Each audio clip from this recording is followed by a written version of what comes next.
क्या कहती ताई?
ассалому алайкум дӯстони азиз, мухлисон ва ҳаводорони футбол, ҳамаи шуморо даъват мекунем ба тамошои рақобатҳои лигаи олии футболи кишвар ва махсусан ба бозии нахусти даври 13-уми чемпионати мамлакат бо иштироки дастаҳои барқчӣ ва истаравшан ки ҳоло дар варзишгоҳи марказии пойтахти кишварамон ин рақобат оғоз мешавад ва мову шуморо яке аз бозиҳои бисёр ҳам муҳим интизор аст. имрӯз ҳамчунин дар шаҳри турсунзода Регар Тадаз Кӯктошро қабул мекунад ва бозиҳои дигари даври 13-ум пагоҳ 10 август бо иштироки Вахш Истиқлол, Ҳосилот Хуҷанд баргузор мешавад ва рӯзи 11 август бошад, рӯзи якшанбе клуби марказии варзиш Артиш бо Эсхата, Панчер бо Равшан вориди рақобат мегарданд. биёед таваҷҷӯҳ мекунем ба ҳайати дастаҳои барқчӣ ва ҳамчунин Истаравшан. футболбозони дастаи барқчӣ бо либосҳои зард бозӣ мекунанд. ҳайати даста чунин аст: Сунатулло Исмоилов дарвозабон таҳти рақами 23 аст, рақами 21 Рустам Камолов, рақами 11 Шаҳриёри Иноятулло, рақами 5 ин капитани даста Баракатулло Нематуллозода, рақами 6 Камол Муҳаммад, рақами 8 Ҷовидон Хушвақтов, рақами 33 Артур Патрик, рақами 13 Жайрус Онана, рақами 17 Меҳрубон Ҳамидов, рақами 9 Билол Бобоев ва рақами 14 Азизбек Далиев. Сармураббии дастаи барқчӣ Алифбек Беромов аст. ҳайати дастаи Истаравшан дар бозии имрӯза Далерҷон Баротов дарвозабон таҳти рақами 1, рақами 2 капитани даста Асадбек Зиёзода, рақами 4 Мирзо Ҳид Мирзо Маҳмудов, рақами 25 Алишер Холмуродов, рақами 3 Азамат Исроилов, рақами 33 Никола Чованович, рақами 6 Ҷаҳонгир Аҳмадов, рақами 7 Ҷамшед Ҳасанов, 77 Хуршед Абдуллоев, рақами 11 Дилшод Бозоров, рақами 21 Мубинҷон Миллиев аст ва Ҷаҳонгир Аҳмадов гуфтем таҳти рақами 6 сармураббии даста мутахассиси узбек Нумон Ҳасанов мебошад. ва довари бозии имрӯза довар аз ноҳияи Шаҳри Нав. Тамошобинони азиз, ин ҳам Абдулло Давлатов мебошад, ба ӯ Акмал Буреев ва Холмурод Абдусаломов кӯмак мекунанд. Қурбонмурод Шарипов аз шаҳри Ҳисор довари чаҳорум дар бозии имрӯза ва дар назди вар Саёҷон Зайниддинов, рефери ФИФА аз шаҳри Душанбе, Зуҳал Хоҷаназаров ва Шарифбек Нуриддинов ба ӯ кӯмак мекунанд, 2 нафар. ва мо бовар дорем ки албатта бозии барқчӣ ва Истаравшан бидуни баҳсу мунозира, бидуни албатта чунин ҳолатҳое ки бояд ба вар муроҷиат кунанд сипарӣ мешавад ва албатта мебинем ки ҳоло дастаҳо ба чӣ натиҷа дар бозии имрӯза ноил мешаванд. ёдовар мешавем ки дастаи Истаравшан ҳоло дар қатори тимҳои хоб охири ҷадвал ки худи дар дастаи барқчӣ ҳам ҳаст, аслан худи барқчӣ ба сифати аутсайдер гӯем хато намекунем ва дастаи Истаравшан як зина боло меистад аз дастаи 2 зина боло аз дастаи барқчӣ. Истаравшан дар зинаи 9 аст бо 12 имтиёз ва барқчӣ бо 5 имтиёз дар зинаи 11 қарор доранд. ба ҳар сурат имтиёзи ба дастовардаи Истаравшан ҳам дар 12 даври мусобиқа ин то як андоза хуб нест, бо он ки тими мазкур имсол ҳадафҳои дигар дошт. То як андоза метавон гуфт ки бо ин ҳоло тими мазкур бояд ба натиҷаҳои хуб ҳам ноил шавад дар ҷараёни мавсими имсола, зеро Истаравшан қариб ки мушкилоти молиявӣ дар рақобат умуман дар мавсими имсолаи чемпионати Тоҷикистон надорад ва он ҷо албатта шояд мушкилӣ буд чанд де аз бозигарон ва даста дар ҷараёни мавсим бо онҳо хайрухуш ҳам кард. аксаран футболбозони ботаҷриба ҳам буданд. дар асл тарк кардани баъзе аз футболбозони ботаҷриба то як андоза шубҳанок ҳам ҳаст. чаро ситоди мураббиёни даста аз ин бозигароне ки таҷрибаи бисёр хуб доштанд даст кашид ва онҳо тарки Истаравшан карданд. аниқтараш хуб баъдан дар ҷаёни гузориш ҳатман дар мавриди онҳо гуфта мегузарем. хуб барқчӣ ҳайати худро мукаммал кард, аммо бо чанде аз футболбозони асосии худ ҳам ба мувофиқа нарасид. хабарҳо дар мавриди дастаи хуб барчи хеле ва хеле зиёд аст. ҳанӯз баъд аз бозие ки тими мазкур бо дастаи Панчер анҷом дода буд, агар хато накунам ин рақобате буд ки дастаҳо хеле барвақт анҷом дода буданд. Сармураббии ин тим Юсуф Рабиев ҳанӯз 15 июн будааст. Баъд аз шикасте ки барчи аз Паншер бо ҳисоби 3-1 дошт, Юсуф Рабиев аз мақоми худ канор рафт ва барои чанд муддат ҳамчун иҷрокунандаи вазифаи сармураббӣ фаъолият кард. Беромов ва Алифбек баъдан ба ҳайси сармураббӣ дастапазируфта шуд ва ба ситоди мураббиёни Бахчи Салоҳиддин Ғафуров омад ки акнун ӯ ҳам дар вазифаи директори техникии Федератсияи футболи Тоҷикистон фаъолият намекунад. Чанд моҳ мешавад ва ончо аллакай дар ин вазифа нафари дигар кору фаъолият карда истодааст. Хуб, рафтани Юсуф Рабиев ва омадани мураббиёни нав чӣ натиҷа медиҳад ба даста вақт нишон медиҳад. Барчи ҳам ҳайати худро мукаммал кард, ҳарчанд ин даста пурра шудааст аз ҳайати ҷавонони кишвар, вале натиҷаҳояш чандон хуб нестанд ва баъзе бозигарон баргаштанд ба ҳаят ки албатта муносибаташон бо мураббӣ чандон хуб набуд ва баъзе онҳо тарк гуфтанд. яке аз онҳо ин Шерафган Саидов аст ки тарки дастаи Барчи кард ва боз Диловари Ҷамшедзода, яке аз дифогарони бисёр хуби ин даста, Раббони Камолов, нимуҳофизатгари бисёр хуб. Ин футболбозон тарки бошгоҳи футболи Барчи карданд. Аслан дилхоҳ дастае ки агар бозингар лозим бошад чунин бозингароро ба даст орад, ман фикр мекунам бурд мекунад. Шерафган Саидов, Раббони Камолов, хуб Диловари Ҷамшедзода, Ориёнмеҳри Нуриддин аз зумраи бозингарони хуби дастаи Барчи буданд, бозингарони хуби дастаи ҷавонони кишвар буданд. Вале намедонам бо кадом сабаб онҳо тарки даста карданд. Хуб баъзе онҳо сабабҳояшро мо дар гузоришҳои қаблӣ гуфтем ки баъзе мураббиён албатта сабаби ҳунарнамоӣ ё идома додани фаъолияти онҳоро дар интизоми онҳо медонанд ва худи бозингарон бошанд баръакс. Ба ҳар сурат чӣ аст миёни футболбозон, миёни мураббиён ҳеҷ чиз гуфта намешавад. Вале ба ҳайати дастаи Барчи футболбозоне омаданд ки таҷрибаи бисёр хуб доштанд, махсусан дифогар. Ҳоло идомаи ҳамлаи дастаи Барчиро мебинем. Билол Бубоев беҳтарин имкониятро метавонист ба миён оварад, аммо бенатиҷа. Масалан дифогар аз дастаи Куктош Муҳаммад Камол, Артур Патрик аст ки дар чемпионати Баҳрайн бозӣ мекард ба ин даста омад, Шаҳриёри Иноятулло аз тими Эсхата. Хуб, боз як бозингар Боатенг Фримпонг аз кишвари Гана ба ин даста омад. Коэ Готсон дарвозабон ҳам аз тими Куктош ба ин даста омад ки дар ҷоми кишвар маҳз ӯ ҳунарнамоӣ кард, аммо ҳунарнамоӣ чандон бад нест. Аз тими Хуҷанд Азизбек Далиев ба ин даста гузашт. Ҳоло ӯ дар ҳайати ин даста бозӣ кардааст ва аз ҳама муҳими баргаштани дарвозабони тими Барчи Сунатулло Исмоилов аст ки ниҳоят ба ҳайати даста баргашт. Ӯ соли гузашта дар чемпионати Осиё дар ҳайати дастаи наврасони 17-солаи кишвар бозӣ кард дар ҳайати тими наврасони кишвар, вале баъд аз он аз ин тим рафт ва мураббиён ҳам сабаби инро дар чизҳои дигар мегуфтанд, махсусан интизоми дарвозабон ва бубинед баъд аз гузориш шудани як сол ӯ ба ҳайати дастаи Барчи баргашт. Дарвозабони бо таҷриба аст ба ҳар сурат ва бовар дорем ки ӯ метавонад боз ба дастаи мазкур кӯмак намояд.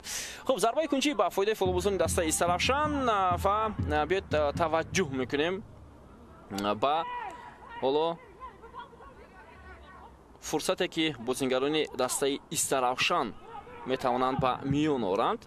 онҷо бозигузорӣ мекунанд, партоби хеле ҳам баланд ба ҷаримагоҳ, вазъияти хуб ҳам ҳаст. Ин партобро аз ҷониби дифогари ин даста Азамат Исроилов сурат гирифт, аммо бенатиҷа. 7 легионере ки дастаи Истаравшан, 6 легионере ки дорад дастаи Истаравшан, ҳамаи онҳо ба дар ҳайати асосии тим ҳунарнамоӣ карда истоданд. Ҳамаи онҳо идомаи ҳамлаи дастаи Барчи. ҳоло фурсат ҳаст барои футболбозони дастаи Барчи. биёед таваҷҷӯҳ мекунем ва дар ин вазъият зарбаи кунҷӣ ба даст меоваранд футболбозони дастаи Барчи тавассути ҳунарнамои Азизбек Далиев ва Далиев барои тимаш зарбаи кунҷӣ овард ё на? зарбаи кунҷӣ аст. Ҷовидон Хушвақтов тӯбро аз кунҷи майдон ба бозӣ медарорад. ҳоло биё таваҷҷӯҳ мекунем ба партоби Ҷовидон Хушвақтов. дарвозабони дастаи Сарафшан Далилҷон Баротов ба пеш баромад ва ин вазъиятро бартараф кард, вале тӯб дар ихтиёри бозигарони Барқчӣ мемонад. На, инҷо дифоъгарони дастаи Сарафшан хуб бозӣ карда тавонистанд.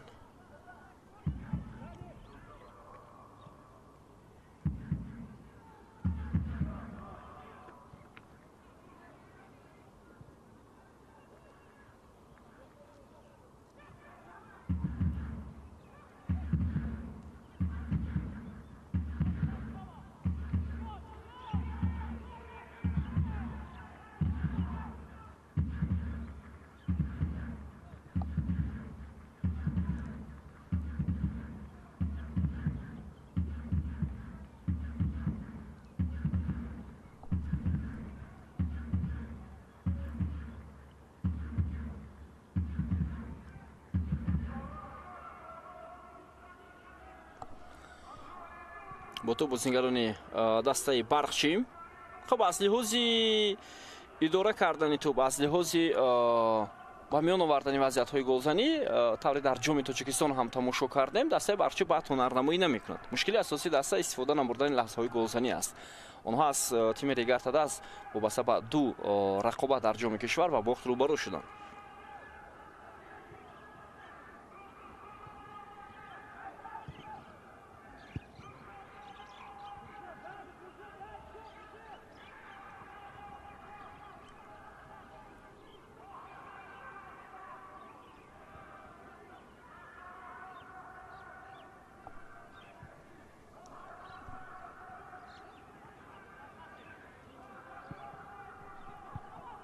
ҳамлаи дастаи Сарафшан.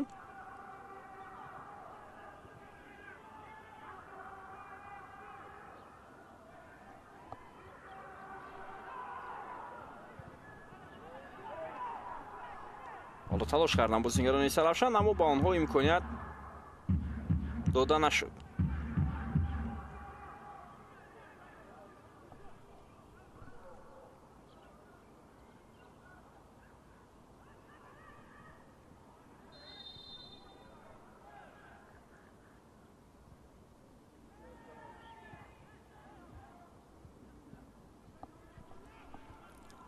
ва акнун тавассути дарвозабон ҳунарнамоӣ мекунанд.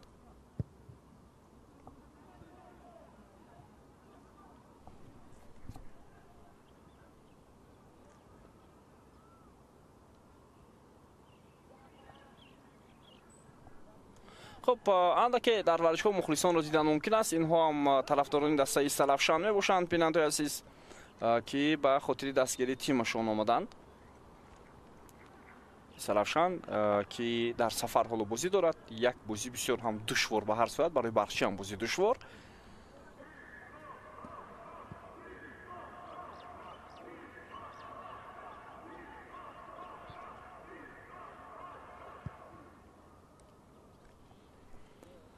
хуб, аслан дар мавриди дастаи Сарафшан тағйиротҳое ки дар ҳайати тими мазкур анҷом шуд, ҳаминро бояд ишора кард ки тағйиротҳое ки дар ин даста буданд аз даста Бахтиёр Абдураҳмонов, Отабек Каримов ҳоло иштибоҳ ҳам мекунанд.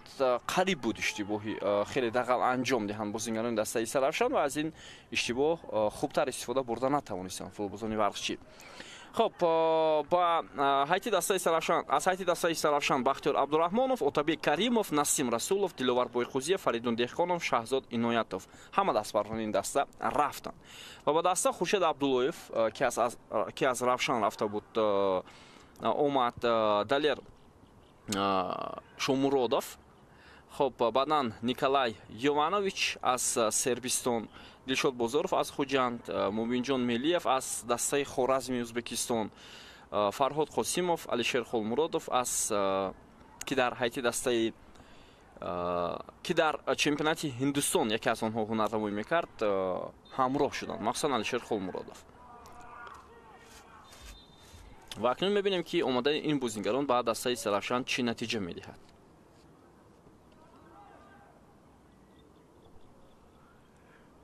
خب حالا در مقابل نیم محافظتگری دسته Барқчӣ خطا صورت میگیرد در مقابل نخدر ژایروس آنانا. ва раҳбарияти дастаи Барқчӣ ҳам баъд аз нимаи аввали мавсим тасмим гирифтанд ки ҳайати худро пурқувват кунанд. Онҳо гумон карданд ки бо он ҳайате ки дастаи Барқчӣ дорад метавонанд дар чемпионат баромад кунанд, вале албатта ин тавр нест ва якчанд бозингарони бо таҷриба дафт шуд. Аммо мушкили он аст ки ин футболбозоне ки мо мегӯем ояндаи футболи кишварамон ҳастанд, ҳатто дар чемпионати кишварамон ки аслан дастаҳои пурқувват ҳадафдор хеле ва хеле кам ҳастанд, ҳатто баробар бозӣ карда наметавонанд. ба ҳар сурат дастаи ҷавонони кишвар аст ва онҳо футболи моро дар қораи Осиё байни бозингарони 20 сола то бозингарони 20 сола муаррифӣ мекунанд. Аммо натиҷаҳо чандон хуб нестанд. ин бозингарон солиёни зиёд аст ки бо ҳамдигар ҳунарнамоӣ карда истоданд. Сар карда аз дастаи наврасони 14 сола, баъдан 17 ва инак акнун 20 давоми чанд сол. ҳоло идомаи ҳамлаи дастаи Саравшан биёед таваҷҷӯҳ мекунем. Партоб ба назди дарвозаи дастаи Барқчӣ, вале дарвозабон Сунатулло Исмоилов тӯбро дошта мегирад. Далиев, Рустам Камолов,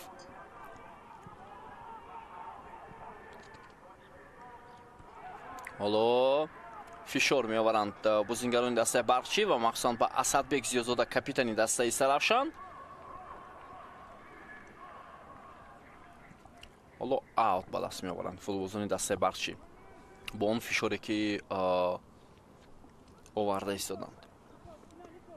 хуб, Илҳом Баротов ҳамчунин дар паҳлӯи ӯ боз як бозингари дигари дастаи Саравшан. хуб, онҷо Ҳоҷибой Зиёев ҳатто буд, Муҳаммадалӣ Азизбоев дар курсии эҳтиёти дастаи Саравшан қарор доранд. Илҳом Баротов ба ҳайси як лидери асосӣ дар эҳтиёти дастаи Саравшан ҳунарнамоӣ мекунад. хуб, зарбаи кунҷи дуюм барои футболбозони мизбон.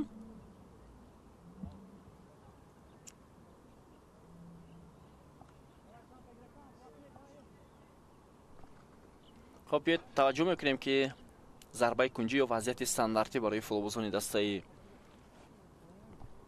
Барқчӣ бо чӣ анҷом меёбад.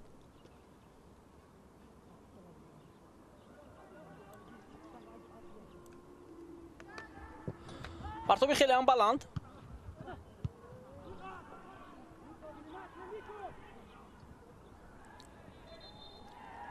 ва инҷо довар ишора мекунад ки хато аз ҷониби Шаҳриёри Иноятулло, ҳимоятгари дастаи Барқчӣ сурат гирифтааст ва довар зарбаи ҷаримавӣ медиҳад ба нафъи бозингарони тими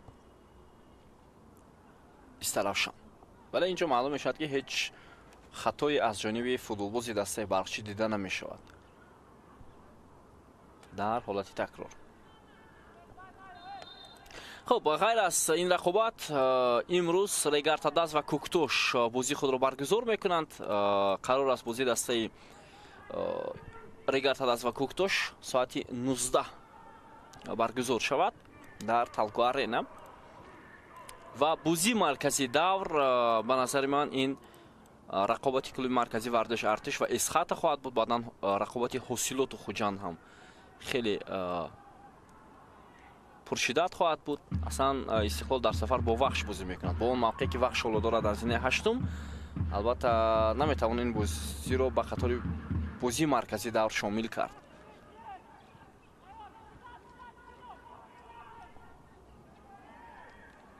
Асадбек Зиёзода ва ана инҷо хато сурат гирифт бо иштироки Жайрус Онана ва довар ҳоло ба ӯ огоҳи шифоҳӣ медиҳад. хуб, биёед мутаваҷҷӯҳ мешавем. бо ту буд Асадбек Зиёзода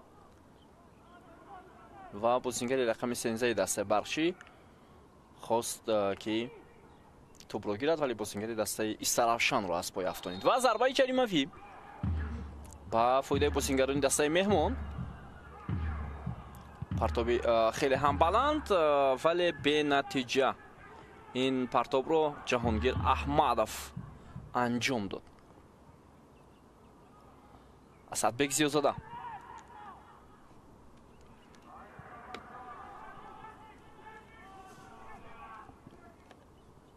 Хуршед Абдуллоев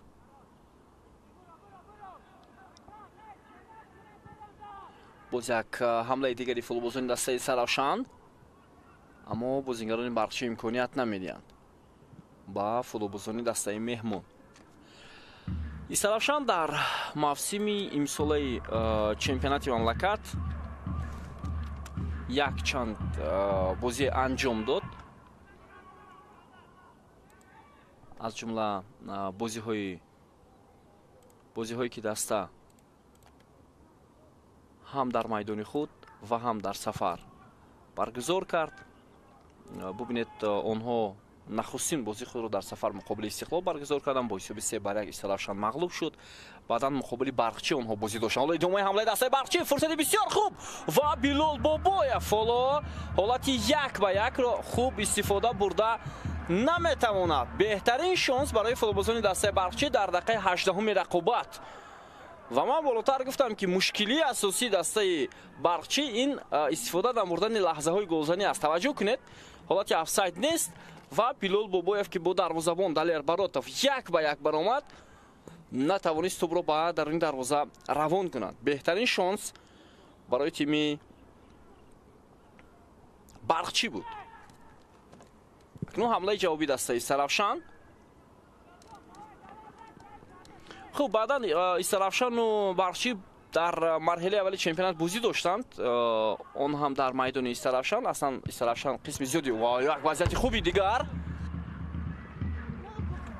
барои футболбозони дастаи Истаравшан буд, аммо боз ҳам аз он истифода бурда натавонистанд ва ин Мумиҷон Мелиев буд. тамошобини азиз, легионери дастаи Истаравшан ки зарбаро рост ҷониби дарвоза иҷро карда натавонист.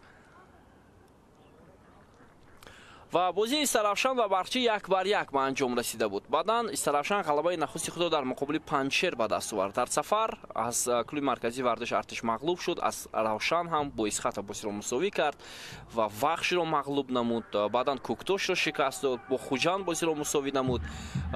аз Ҳосилот бо ҳисоби 3-1 шикаст хӯрд ва аз Регат ҳадасам бо ҳисоби 1-0 онҳо ба шикаст мувоҷеҳ шуданд. ва ҳатто дар рақобати охири худ футболбозони дастаи Истаравшан ки бозии даври 12 буд, агар хато накунам, анҷом доданд дар майдони худ.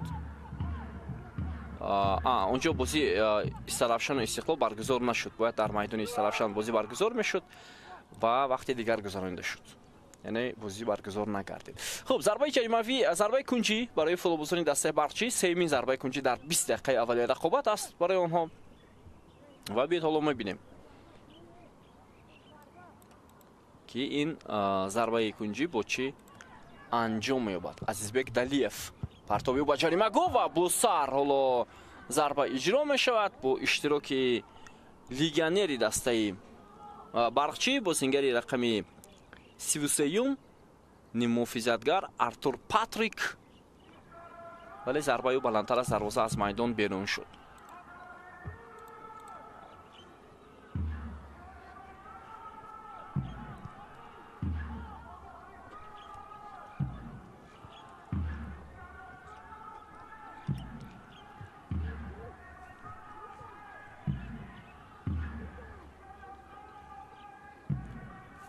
идомаи ҳамлаи дастаи Истаравшан. ҳоло Баракатулло Неъматуллозода, Шаҳриёри Инатулло, бозам капитани дастаи Барқчӣ, пас ба маркази майдон Патрик бисёр хуб мегузарад ниммуҳофизатгари дастаи Истаравшанро ва озодона аниқтараш. Азизбек Далиев аз канори чапи майдон ҳамлаи дастаи Барқчиро оғоз мекунад. пас ба марказ Ҷовидон Хушвақтов. имконияти идома додани ҳамла тавассути пасҳо вуҷуд дошт ва ниммуҳофизатгари Барқчӣ аз масофаи дур дарвозаро нишон гирифт, вале зарбаи болотар аз дарвоза аз майдон берун гардид.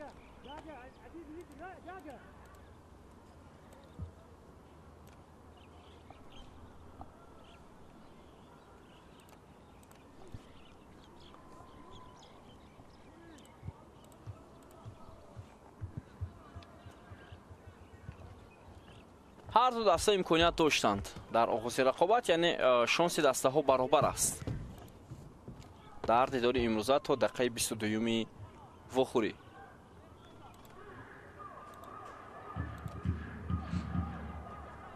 Рустам Камолов идомаи ҳамлаи дастаи Барқчӣ. ҳоло ҳаракат мекунад Камолов. Партоби ӯ ва як партоби хуберо ҳам анҷом дод. Агар аз дифоъгари дастаи Истаравшан мегузашт, тӯб рост ба назди Билол Бобоев мерафт. аммо дар ин лаҳза чолокона Мирзоҳид Мирзомаҳмудов тӯбро аз майдон зада берун кард.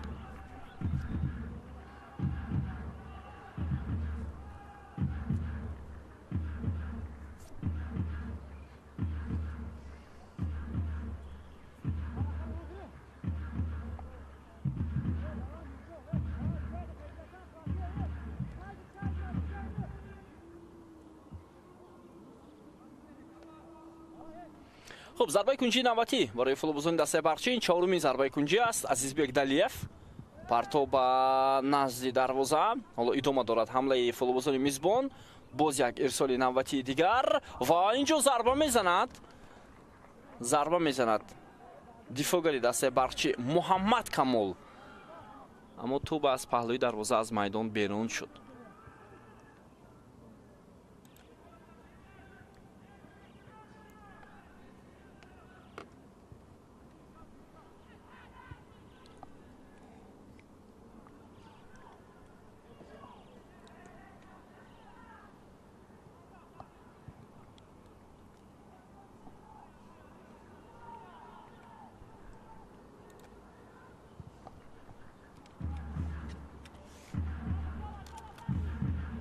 ادامه حمله دسته برقچی جاویدان خوشوقتов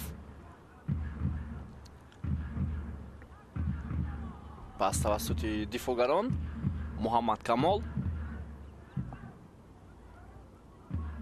ادامه حمله دسته برقچی رو میبینیم. حالا بازیگری رقمی 17 با بازی همراه شده ایستاده است مهربان حمیدов. محمد کمال، جاویدان خوشوقتов و پس خطای محافظتگری دسته برقچی و هر صورت باز هم توپ در اختیار بازیگران تیم برقچی باقی میماند. دلیف اصلا محافظتگران برقچی بسیار خوب بازی کرده ایستادند. همه محافظتگران در مرکز، در کنارها. خوشوقتов و یک پرتاب خوبی و با کنار میدان. کمالов از بازیگر خط دفاعی دسته استراشان پیشتر هم بود، اما وابسته به حرکت توپ نتوانست حمله را ادامه دهد.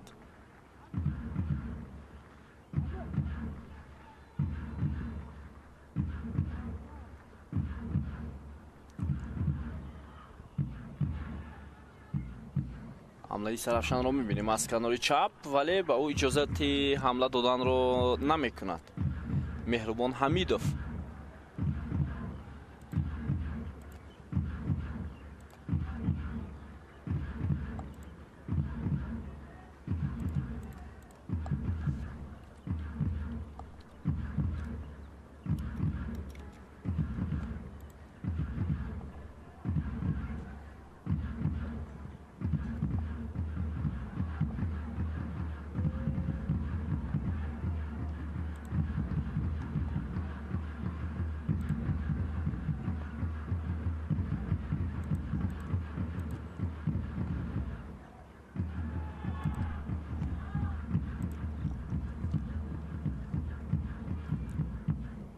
ولی در بعض موارد بازیگران هر دو دسته زود توپ را از دست میدهند.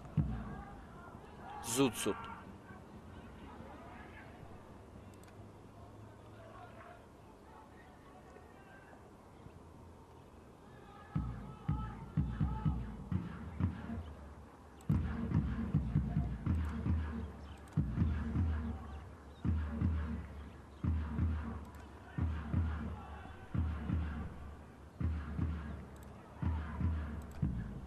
ادامه حمله دسته استرافشان و امکانات خوب برای آنها وجود داشت. ارتور پاتریک، مهربان حمیدов، باز هم خود فوتبالبازی مذکور و توپ را با بازیگران دسته استرافشان.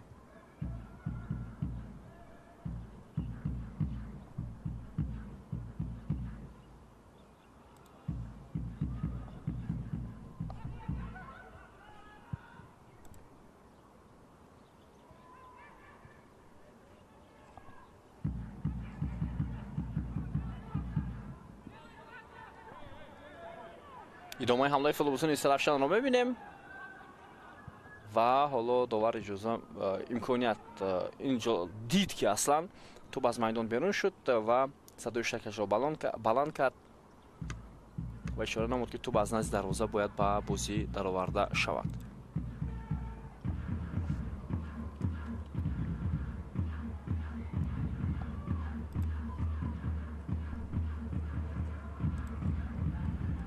идомаи ҳамлаи дастаи Сарафшан боз ҳам мавқеият ҳаст барои онҳо ва зарбаи кунҷи навбатӣ барои футболбозони Сарафшан бо шарофати ҳунарнамои Ҷамшед Ҳасанов аз канори рости майдон. Зарбаи кунҷи ба даст меояд.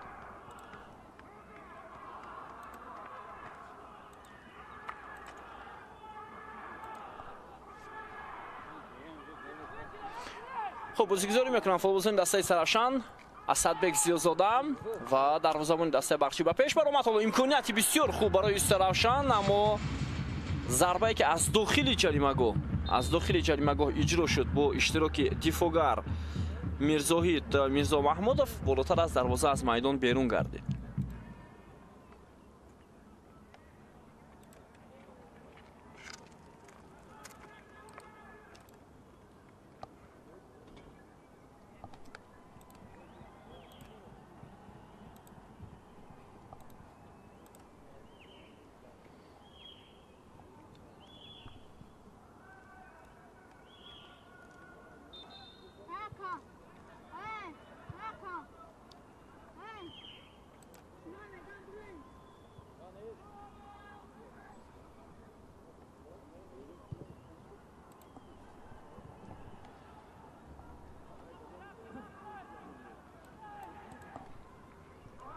ادامه حمله با اشتراک بازیگران دسته برقچی، حالا پرتاب خیلی هم بلند.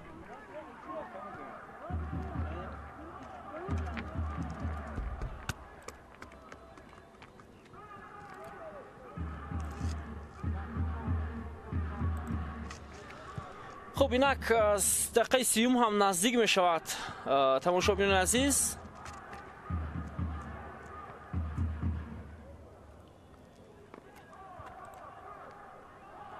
حسابی رقابت شده نشده است. 0-0.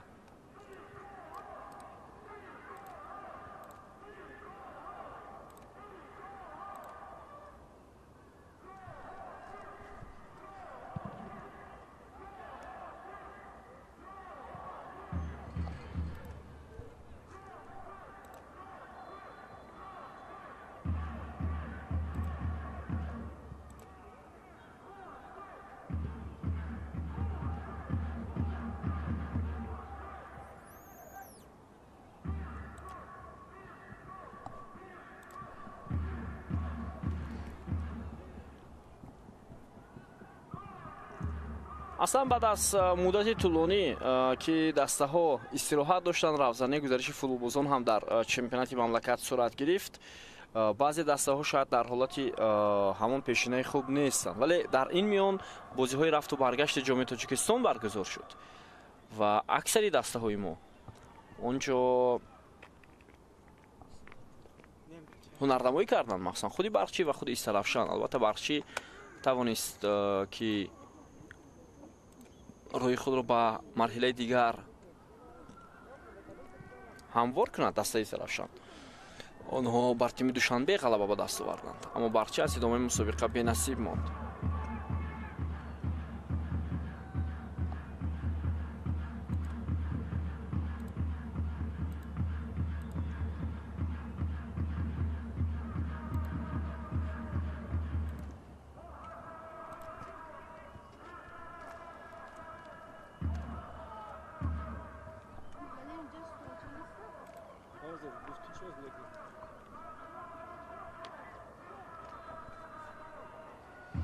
ادامه حمله سرافشان.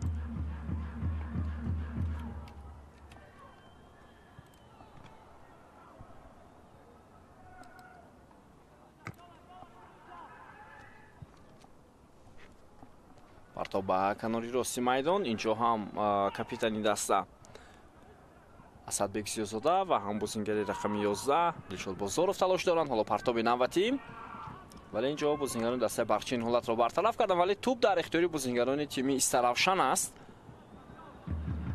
онҳо метавонистанд ҳамларо хубтар анҷом диҳанд.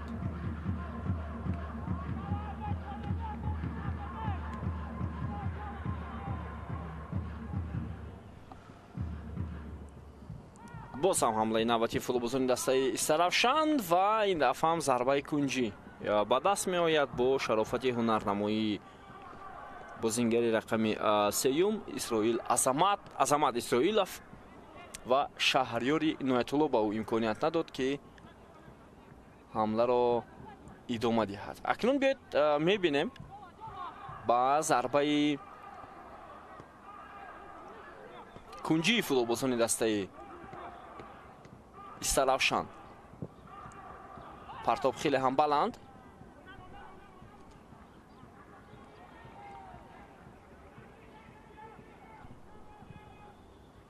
ирсоли туп зуд ба канори рост анҷом ва инҷо тупро аз майдон зада берун мекунанд футболбозони Истаравшан. яке аз бозингарони ин даста ҳоло ҷароҳат бардоштааст ва шояд ба кӯмаки табибон ниёз дорад. Алишер, дав об биёр, баратар дагу, дута об биёр. Эй, тупамо. ҷонам фидоят Истаравшан навистанд мухлисони дастаи Истаравшан ва ҳарчанд шумораи мухлисон дар бозиҳои сафарӣ масалан камтар ҳам ба назар мерасад, вале онҳо ҳастанд ва тимро дастгирӣ мекунанд. албатта дар бозиҳои чемпионати Тоҷикистон камтарин дастаҳое ҳастанд ки дар бозиҳои сафарӣ тими худро дастгирӣ мекунанд. яке аз дастаҳои фаъол ин Равшан аст ки шумораи зиёди мухлисонро дорад дар бозиҳои сафарӣ. Истаравшан ҳам дар баъзе бозиҳо чунин аст. ин ду даста воқеан ҳам аз тимҳои сермухлистарини футболи кишварамон ҳастанд. мисол як бозӣ буд дар шаҳри Кӯлоб ки шумо дидед, дар бозии хонагии Равшан, агар хато накунам, бо Истиқлол буд. анбӯҳи зиёди мухлисон дар варзишгоҳ қарор доштанд. қариб варзишгоҳ пур аз мухлис буд. хуб дар чемпионати мамлакат ин гуна ҳолатро мо танҳо дар бозиҳои хонагии Равшан мебинем, дар баъзе бозиҳо ва Истаравшан. яъне ду дастаи воқеан ҳам сермухлистарини футболи кишвар ки бояд онҳо талош кунанд ки дар назди мухлисони хеш як натиҷаҳои хуб ҳам дар ҳар мавсим ба даст оваранд. вале мутаассифона албатта ки Равшан андаке масалан соли гузашта суперҷомро чанд сол пештар ҷомро ба даст овард, дар финали ҷом иштирок кард, вале Истаравшан чунин натиҷаҳоро ба даст оварда наметавонад.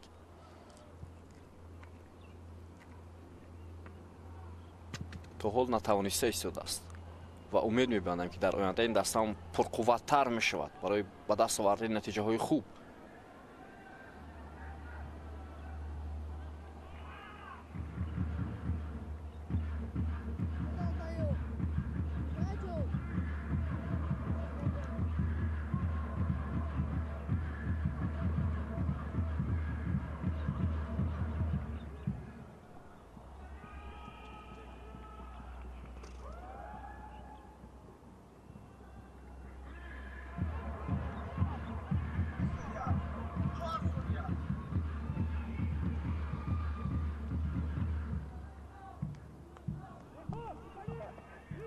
идомаи ҳамлаи дастаи Бахчӣ, Билол Бобоев, Артур Патрик ба ӯ кӯмак мекунад.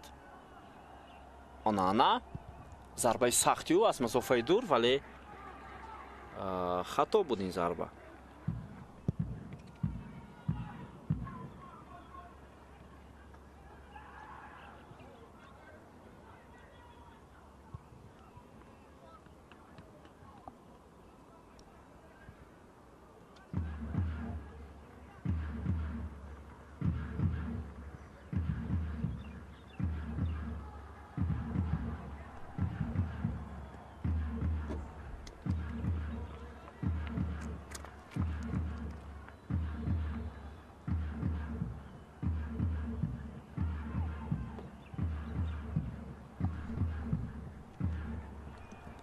خب اکنون فشار می آورند فوتبالبازان دسته سرافشان با خط حمایت تیم برقچی.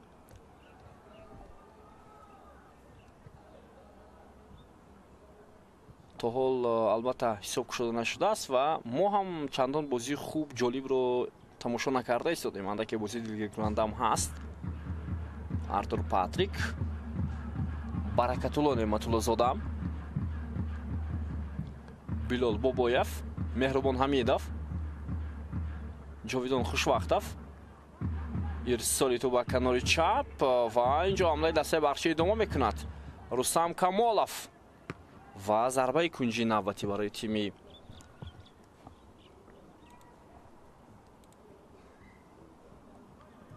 Барқчӣ.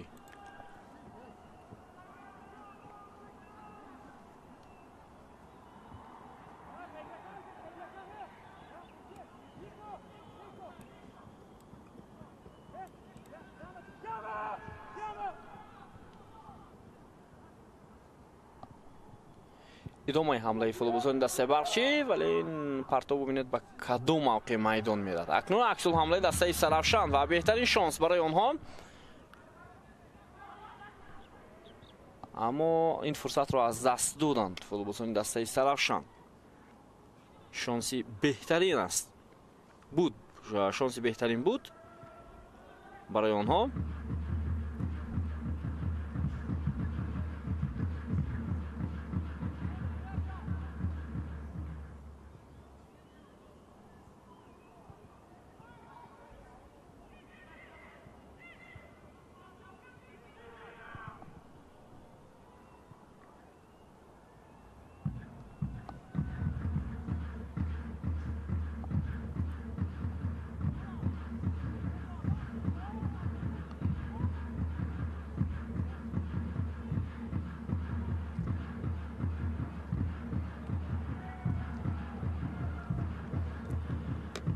хуб, ин 1 дақиқаи 40 ҳам наздик мешавад ва баъзе ҳамон бозигароне ки гуфтем аз Барқчӣ рафтанд, аз минбари варзишгоҳ ин бозиро тамошо карда истоданд. Далиев вале ба ӯ иҷозат намедиҳад. Бозингари рақами 33 дастаи Сарафшан, нимуҳофизатгар Никола Йованович, бозингар аз Сербия. хуб, дар муқобили Муминҷон Малиев ҳоло хато сурат гирифтааст бо иштироки Рустам Камолов.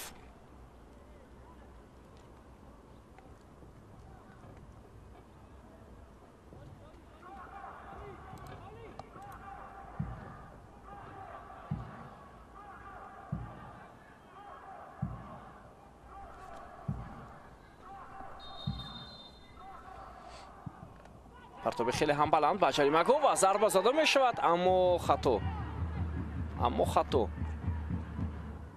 беҳтарин имконият буд. Хуршед Абдуллоев ҳоло бо сар зарбаро иҷро кард ва аммо бенатиҷа.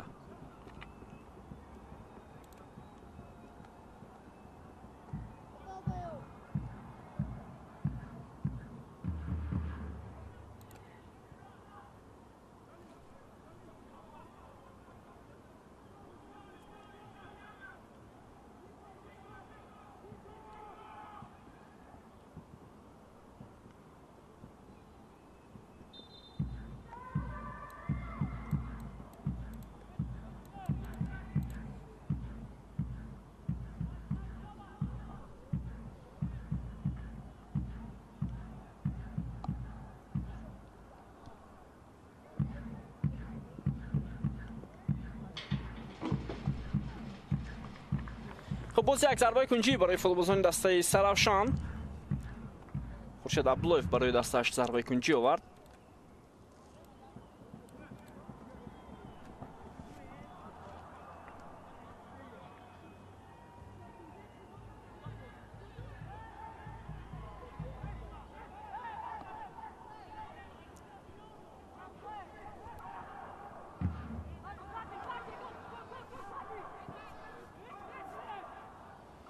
ҳамла идома мекунанд бо иштироки дастаи Сарафшан. то берун карда шуда аз ҷониби дарвозабон Сунатулло Исмоилов ва аут ба фоидаи дастаи Барқчӣ.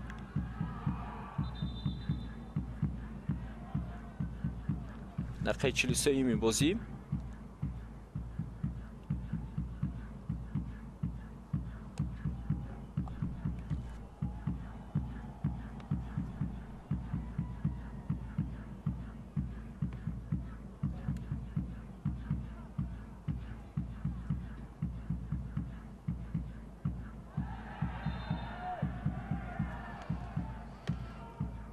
خب 2 دقیقه دیگر تا پایان نیمه اول بازی باقی میماند.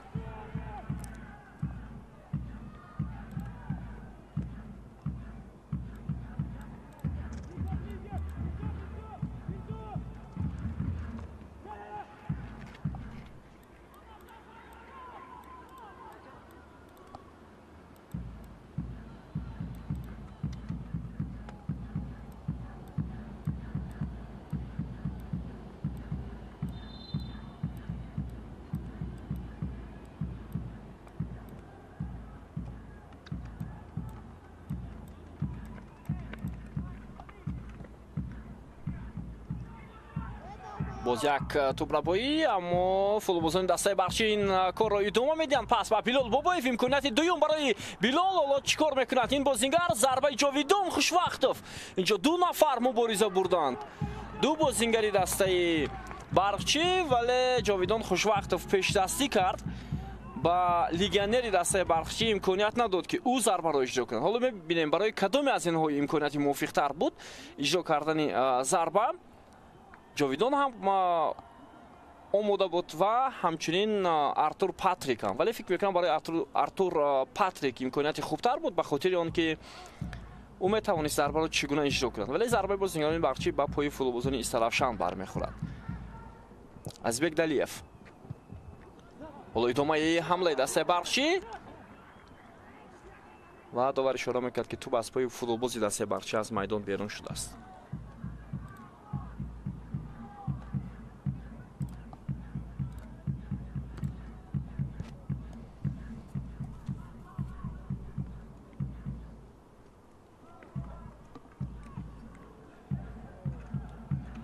و باز یک خطا از جانب دروازه‌بان دسته سرافشان دالیر پاراتов.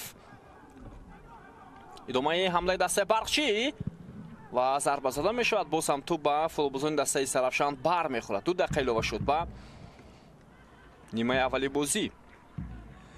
خب ببینید باز هم مشکل اساسی دسته برقچی استفاده نبردن لحظه های گلزنی است.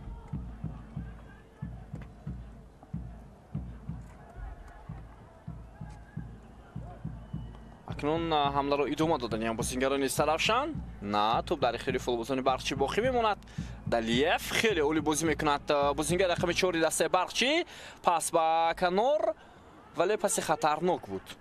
پس موافق با کمالوف اجرا نگردید.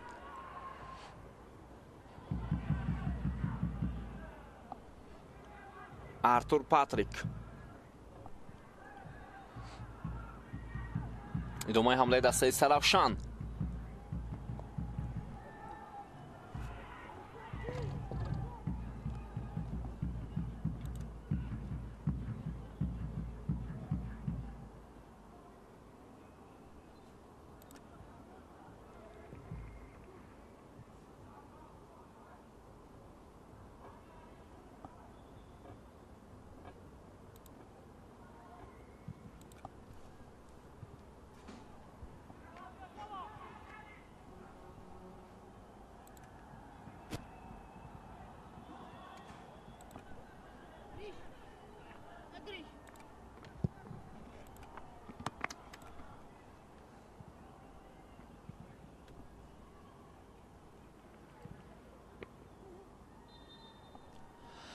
خب اینک 2 دقیقه اضافه کرده داور به پایان رسید. حساب کشاده نمیشود. بیننده عزیز کشاده نشده است. اختلاف 0-0 جریان دارد. برقچی با استرافشان در بچه‌های مرکزی پایتخت کشورمون بازی دارند و بعد از چند لحظه ما برمیگردیم به نیمه دومی رقابت میان این دسته ها. ما باشید.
чӣ хел дар мағоза ба зудӣ пардохт карда мешавад?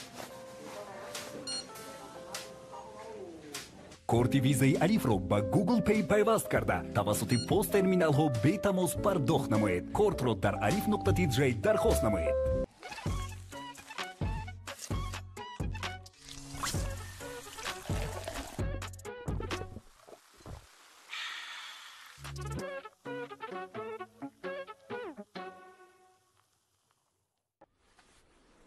Освежающий Лаймон Фреш. Стопроцентный натуральный состав. Лаймон Фреш. Вкус твоего лета.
дӯстони азиз, ба вардишгоҳи марказии пойтахти кишварамон бармегардем. дидори дастаҳои барқчи шаҳри душанбе ва истарафшан, барқчи шаҳри Исор мазарат ва истарафшан ҳоло ҷараён дорад дар нимаи дуввум ва ин бозии даври сенздаҳуми чемпионати мамлакат аст бо иштироки ин дастаҳо ки ҳоло баргузор шуд ва инак дар қисми дуввум идома менамояд.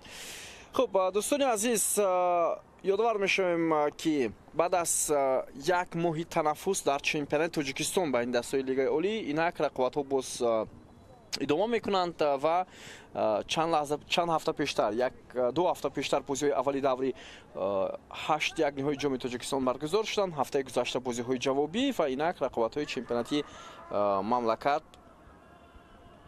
оғоз гардиданд. имрӯз ҳамчунин рақобати дастаҳои регартадаст ва куктош дар вардишгоҳи марказии шаҳри турсунзода, аниқташ майдони талко арена баргузор шуд ва онҷо ҳам бозӣ ҷараён дорад. баъдан ман дар мавриди натиҷаи ин рақобат барои шумо гуфта мегузарам ва ҳоло биёед таваҷҷӯҳ мекунем ба ҳайати дастаҳои барқчи ва истаравшан ки дар оғози нимаи дуввуми рақобат ҳеҷ тағйироте дар ҳайати ин дастаҳо дида намешавад. истаравшан бо либосҳои сафед аст ва барқчи бо либосҳои зард. ҳайати дастаи истаравшан дар бозии имрӯза дар нимаи дуввум чунин аст: дарвозабон Далерҷон Баротов, дар хати ҳимоя ҳунарнамоӣ мекунад Асадбек Зиёзода, Мирзоҳид Мирзо Маҳмудов, Алишер Холмуродов, Азамат Исроилов, дар марказ Никола Йованович, Ҷаҳонгир Аҳмадов, Ҷамшед Ҳасанов, Хуршед Абдуллоев, дар хати ҳамла Дилшод Бозоров ва Муминҷон Малиев ҳунарнамоӣ мекунанд. сармураббии ин даста мутахассиси Ӯзбекистон Нумон Ҳасанов аст. ҳайати дастаи барқчи Сунатулло Исмоилов дарвозабон, ҳимоятгарон Рустам Камолов аз чап, аз канори рост Шаҳроли Иноятулло, дар марказ Камол Муҳаммад ва Баракатулло Неъматуллозода, дар маркази майдон Ҷовидон Хушвақтов, Артур Патрик, Жайрус Онана, Меҳрубон Ҳамидов ва ҳамчунин Азизбек Далиев, дар хати ҳамла Билол Бубоев аст ва сармураббии ин даста Алифбек Беромов мебошад. дар курсии эҳтиётии дастаи барқчи бозингарон Шаҳобиддин Маҳмудзода, Юнус Исматуллоев, Миқдод Рузиқов, Абдурауф Ғаффорзода, Шаҳбон Наимов, Муҳаммаҷон Арипов, Фирдавс Раҳимов, Аҳмадҷони Абдусаттор, хуб Филимпонг Боатенг, Масрур Ғаффуров қарор доранд.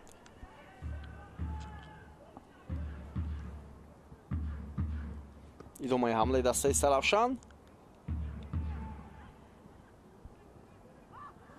бетаваҷҷӯҳ мекунем ба ҳамлаи футболбозони Саравшан, вале ин вазъиятро дифоъгари дастаи барқчи Шаҳриёри Иноятулло бартараф мекунад ва тӯбро аз майдон зада берун намуд.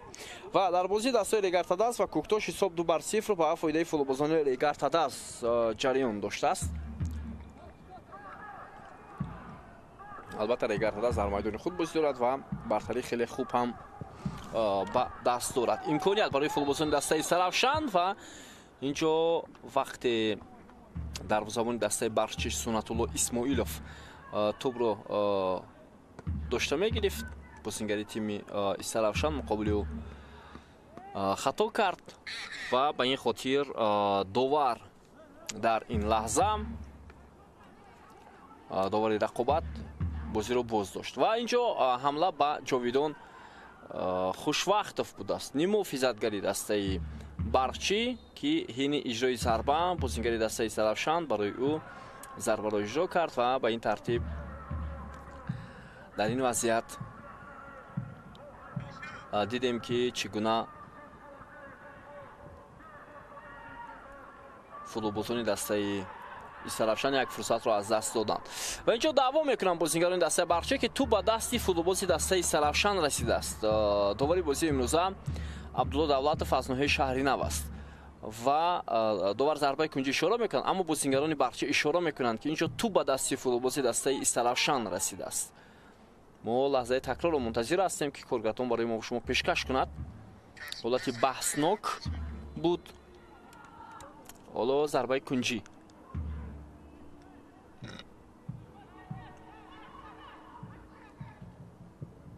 партоби хеле баланд ба ҷаримагои дастаи Сарафшан.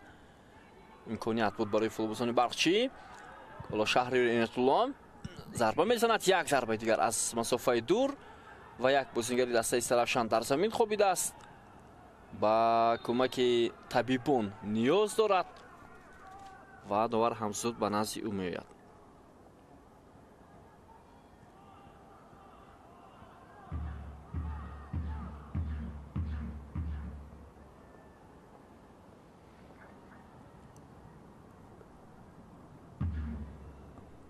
خب در این لحظه بازیگر رقم 11 لشاد بزارف اوسف گرفته است. حملهگری دسته سرافشان.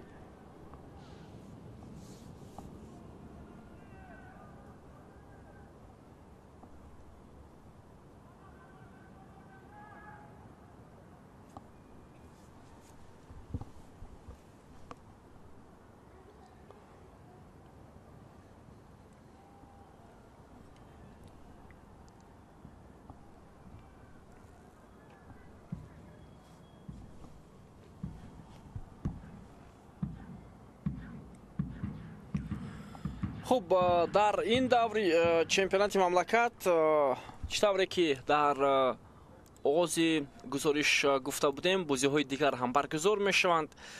پگاه در ورزشگاه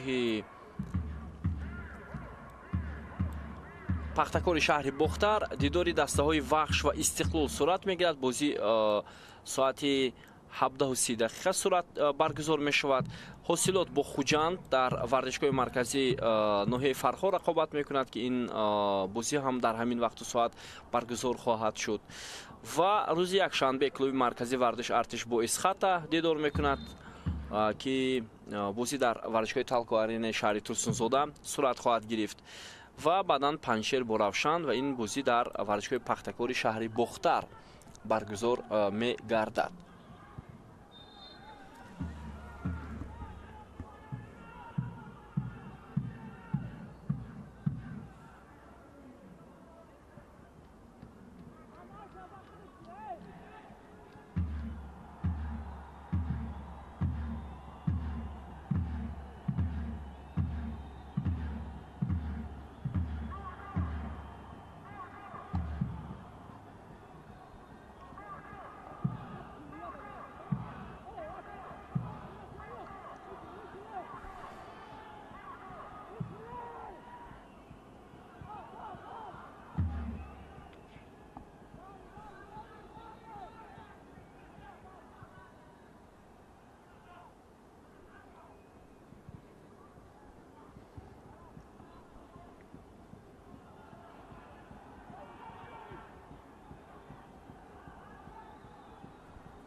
ادامه رقابت بیننده عزیز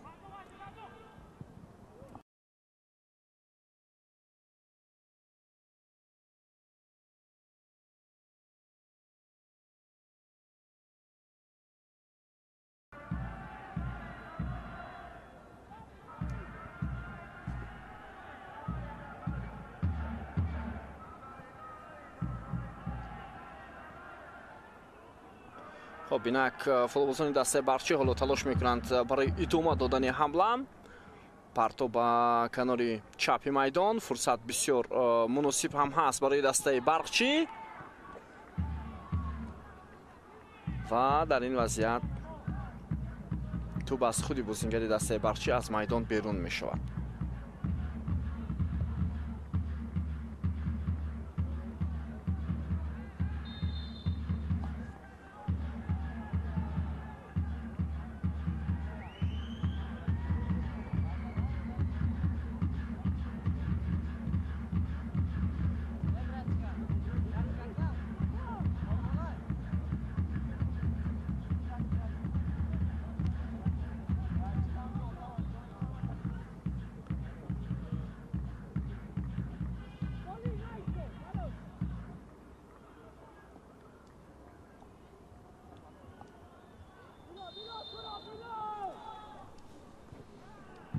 خب اصلا برای استرافشان امتیاز در هر بازی بنهایت مهم است و ما بالاتر موقع دسته را گفتیم برای برچی هم اهمیت خیلی و خیلی کلان دارد تا آنها در میدان خود بازی کرده ایستادند و استرافشان در زینه نهم. حالا وضعیت بسیار دشوار برای دروازه‌بان دسته برقچی ولی داور اشاره میکند که اونجا حمله به دروازه‌بان هم بوده است.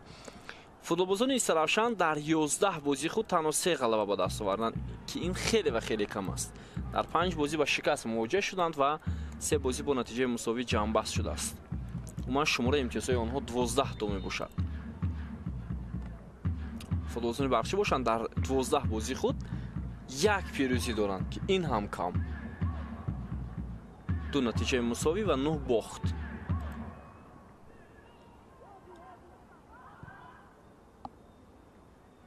مهربان حمیدов ولی پاسی درست از جانب محافظتگری کناری دسته برقچی انجام داده نشد.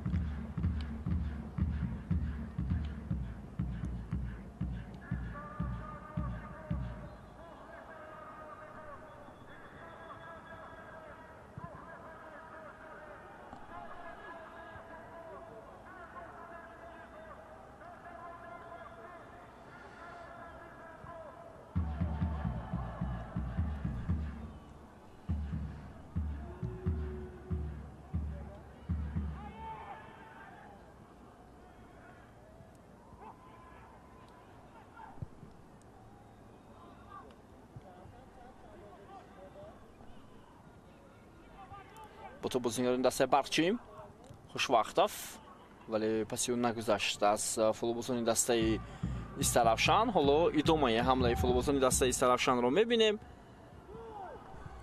پرتاب جریمه گل و امکانیت خوب اما فوتبالبازی دسته برقچی حالا برای تیمش قهرمانانه هنرنمایی میکنند. بسیار حالت خوبی گلزنی برای استرافشان ولی ضربه موبینجان ملیف از روی خط بیرون کرده شد. حالا تکرار نشون میدهد که تو وارد دروازه نشده است.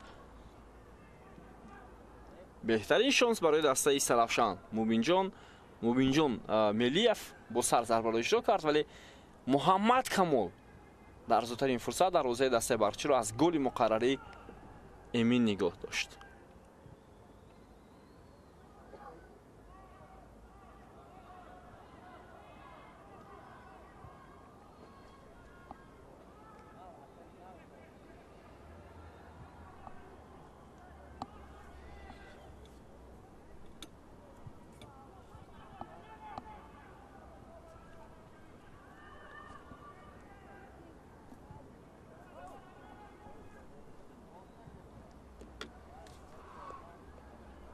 با تو باز هم فوتبالبازان دسته استرافشان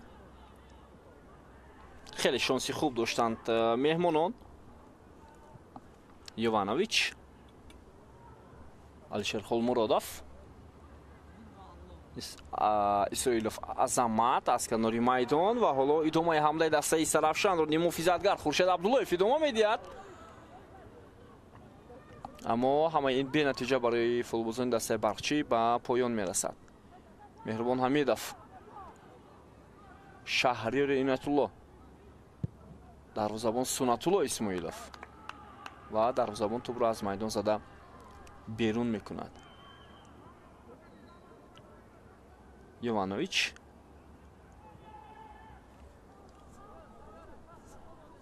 حالا بازیکنان بخشی در قسم دوم هیچ امکانیتی گلزنی به میان نآوردند.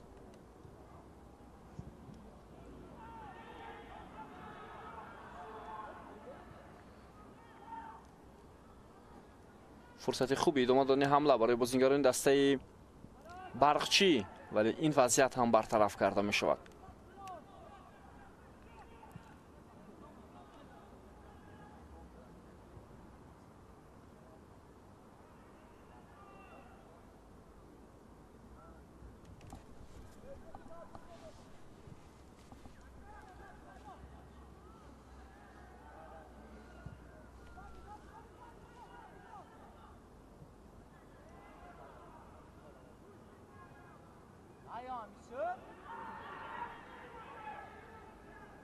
فرصت نوبتی برای فوتبالبازان دسته برقچی و این وضعیت هم برطرف کرده شد. پس به کنار چپ. حالا بازیکن رقم 3 دسته سرافشان اسرائیلوف پرتابی او به نزد دروازه و به نتیجه برسید. در قسم دوم تلاش کرده ایستادن فوتبالبازان دسته سرافشان.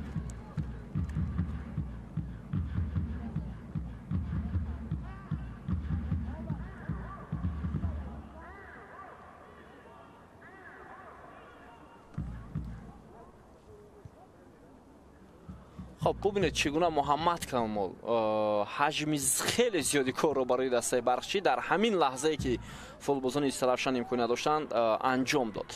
حالا ادامه حمله دسته برقچی، ولی این فوتبالباز چیکار میکند؟ بازیگر رقم 13 دسته برقچی نموفیزتگر ژایروس اونانا حتی نمیتواند یک پرتاب توپنوک به هم دستش اجرا کند. در این فرصتی به هم میان آمده.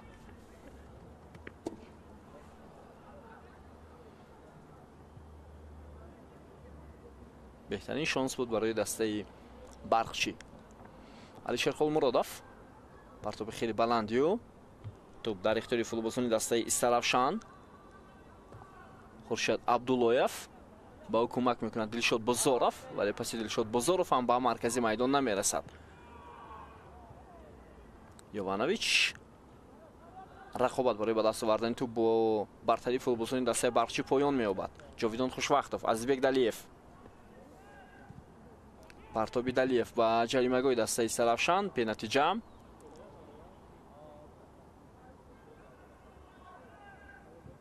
جاویدان خوشوقتوف شهری نعمت الله در احاطه دو فوتبالباز، ولی توپ در اختیار دسته برقچی است.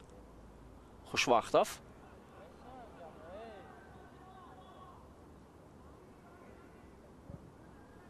پرتابی ارتور پاتریک، ولی توپ راست به دستی دروازه‌بان می‌رود.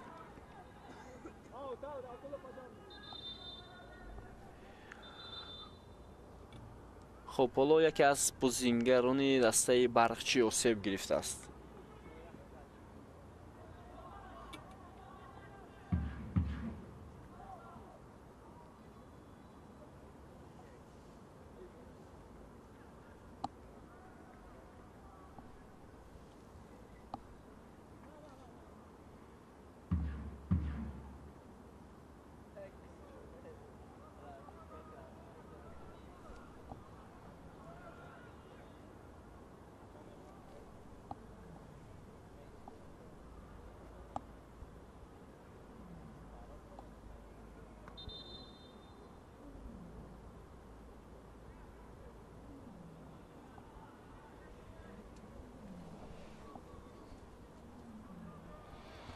خب حالا از این فرصت مربیان دسته سرافشان با بازیکنان دستور میدهند و همچنین سرمربی دسته برقچی الفبک پیروموف هم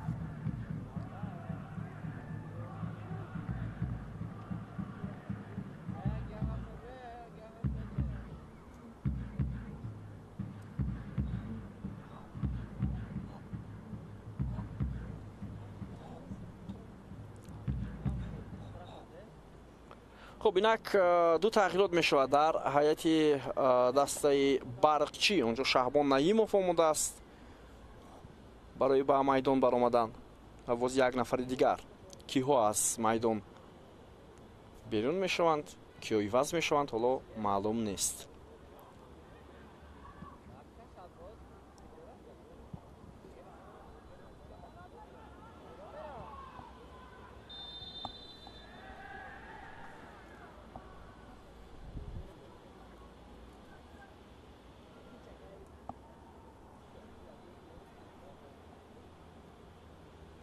خب اینک مهربان حمیدов бозингари рақами 17 عوض мешавад. маълум аст ки ба ҷои ӯ шояд Шаҳбон Наимов ба майдон ояд таҳти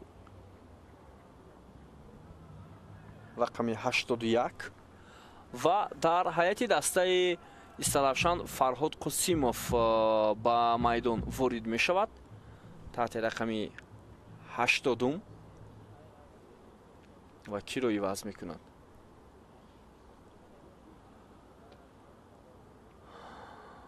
ва ӯ бозингари рақами 7 Ҷамшед Ҳасановро иваз мекунад.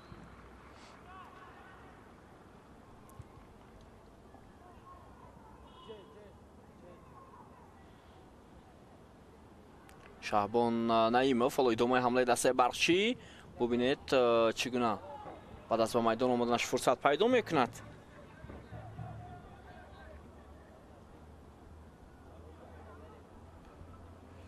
ва албатта як партобе ки хуб анҷом нашуд. чунин партобҳо ва чунин фурсатҳое ки бояд бозингарон аз канорҳо ба миён оваранд дар дастаи Барқчӣ ва иштибоҳҳои хеле кӯчак роҳ медиҳанд. Шаҳбон Наимов имконият барои дастаи Барқчӣ зарба мезанад. ин бозингар дар рӯбарояш ду футболбози дастаи ҳариф буд. Рустам Камолов, Ҷовидон Хушвақтов,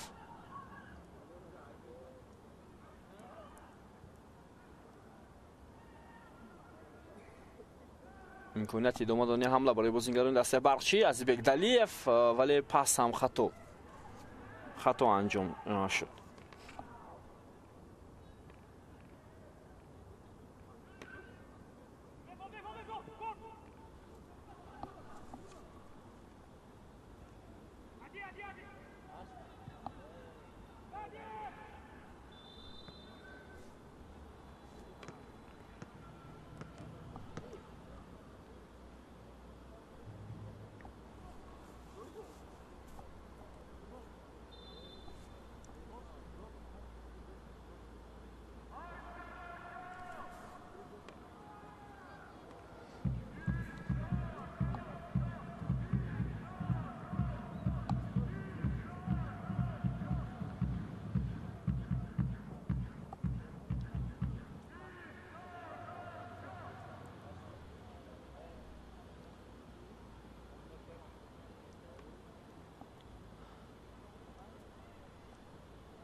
курсии эҳтиёти дастаи Барқчӣ барои мо шумо нишон дода мешавад. ончо Миқдод Розиқов нишастааст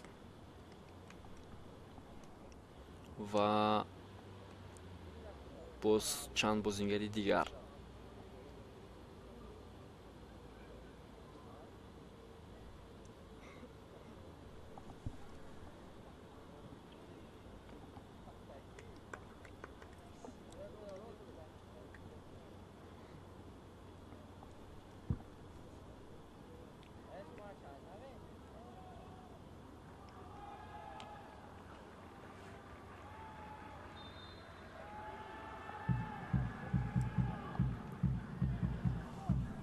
خب دقیقه 70 هم ҳамоло наздик шуда истоад. бинандаи азиз, то фарҷоми бозӣ шояд зиёд аз 20 дақиқаи дигар боқӣ мемонад, вале мо ҳоло дар табло ҳисоби 0-0-ро мебинем. бозингарони Истаравшан дар нимаи дуввумро умуман хеле хуб оғоз карданд ва имкониятҳои хуб ҳам доштанд.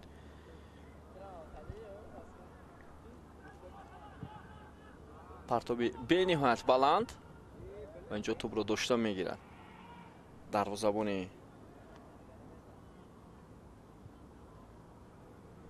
дастаи Барқчӣ.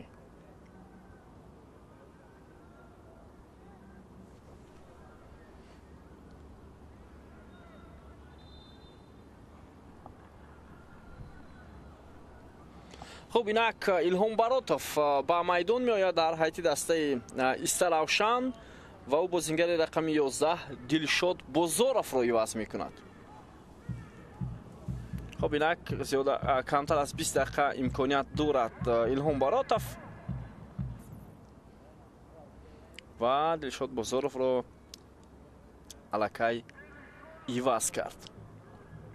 الهام баротов اکنون در خط حمله دسته Иста Равшан هنرنمایی می نماید.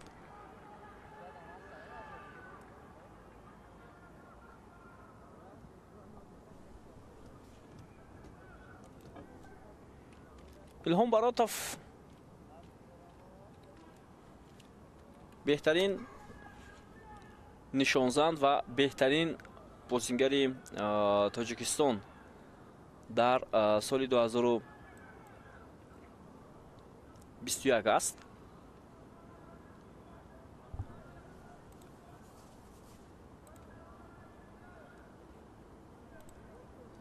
و اسدبек зиёдзода маҳз дастбанди капитаниро ба ин футбол боз медиҳад.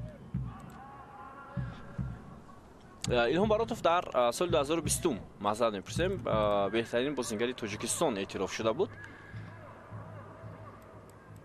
ва ҳатто дар ҳамон сол ӯ тавонист беҳтарин нишонзани чемпионати мамлакат ҳам шавад. ва аслан барои беҳтарин бозингари тоҷикистон дар ҳамон сол номзадон ин нимуфизатгари Истиқлол Эҳсони Панҷшанбе, собиқ бозингари албатта ин даста ва Хуҷанд Фатулло Фатуллоев ба ҳисоб мерафтанд ва беҳтарин бозингар маҳз Илҳом баротов шуд ки он вақт 30 сол дошт. Илҳом баротов ҳамон сол беҳтарин нишонзани чемпионати мамлакат ҳам шуд.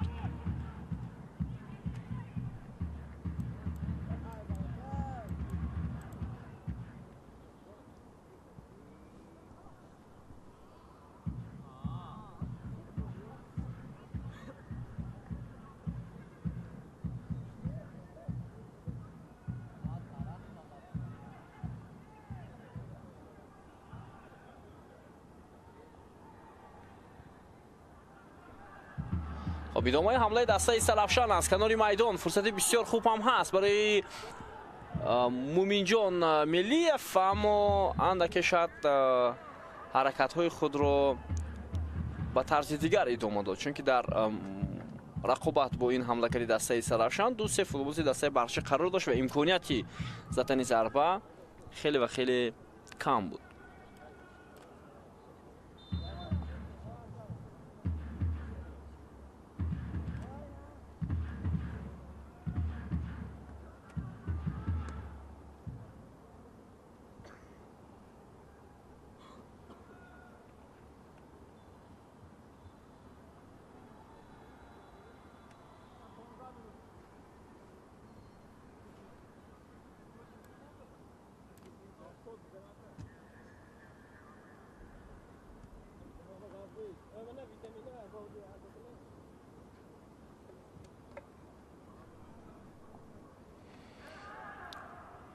خب بالا بعد از کمک با بازیگری دستای برقچی رقابت ادامه میکند.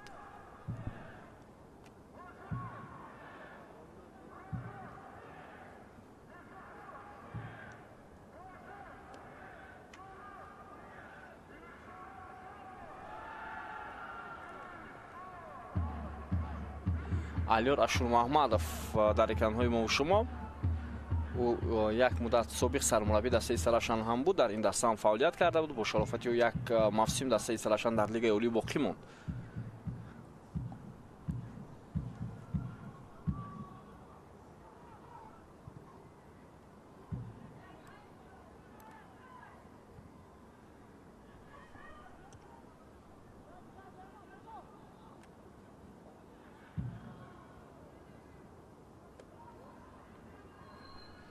идомаи ҳамлаи дастаи Барқчӣ ва фурсати бисёр хуб ҳам ҳаст. Шаҳриёри Иноятулло ҳоло мебинем чӣ гуна партоб мекунад ва бо як ҳаракаташ бозингари дастаи Иста Равшан Алишер Холмуродов ин вазъиятро бартараф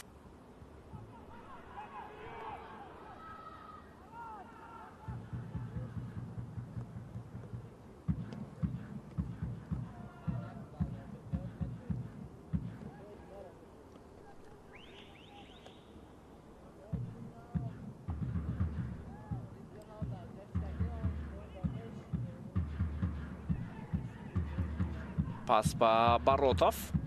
Далер Баротов албатта.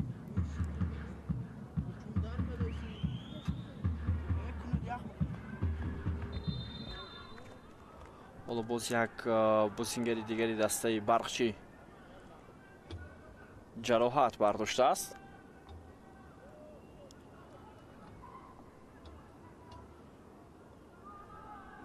ва ин ним муҳофизатгар Жайрус Онана мебошад. Шояд бозиро идома дода наметавонад. Онана ва акнун сармураббии дастаи Барқчӣ маҷбур мешавад ба ҷои ӯ футболбози эҳтиётиро ба майдон орад. ончо дар курсии эҳтиётӣ ҳастанд баъзе бозингарон.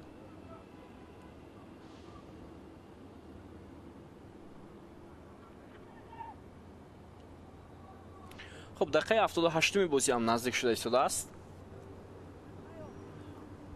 ҳисоб 0-0.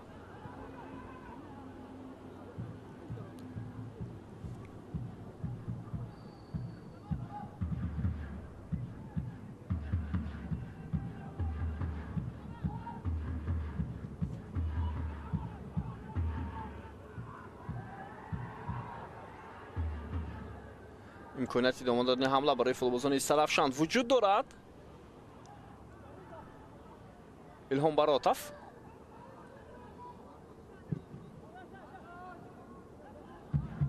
ва ин вазъият бартараф шуд. акнун бозингарони дастаи Барқчӣ ҳоло ҳамлаи худро мехоҳанд анҷом диҳанд.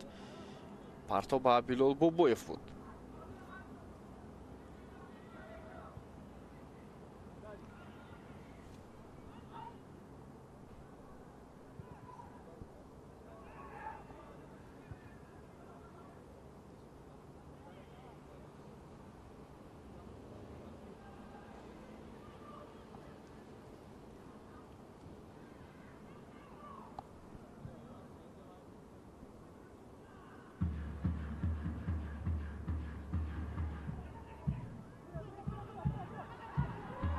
фурсат ҳаст барои бозингарони Сарафшан. ҳоло шояд офсайд нест ва боз ин вазъият бартараф мешавад.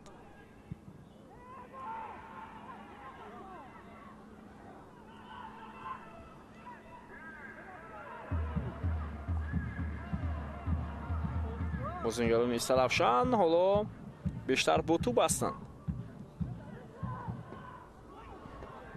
фурсат буд, пас ҳам ба ҳар сурат хуб анҷом шуд. ҷаҳонгир Аҳмадов буд, пас ба Муъминҷон Мелиев анҷом шуд, аммо бенатиҷа.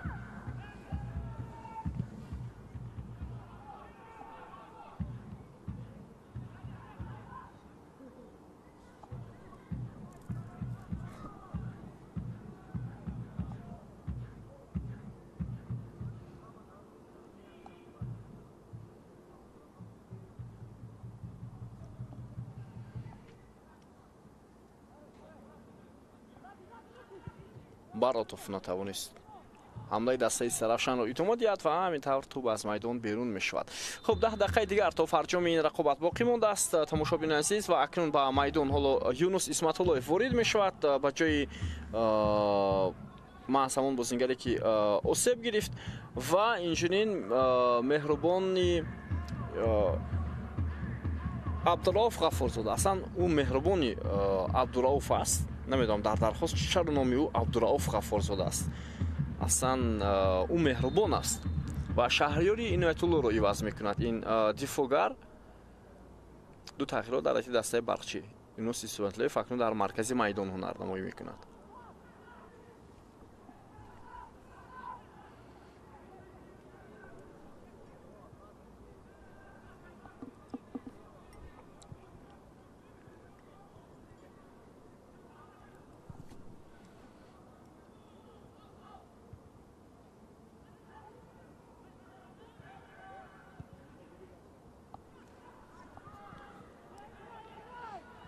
идомаи ҳамлаи бозингарони тими Сарафшан. Садбек Ҷоробекзода, Йованович, боз як партоб инҷо ба канори чапи майдон, вале бозингарони Сарафшан наметавонанд ҳамларо хубтар анҷом диҳанд.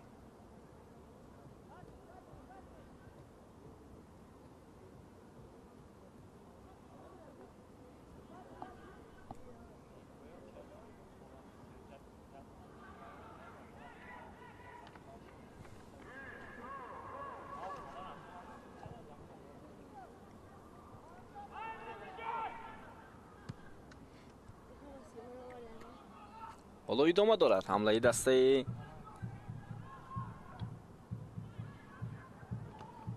барқчӣ. Далер Баротов тӯбро дошта мегирад.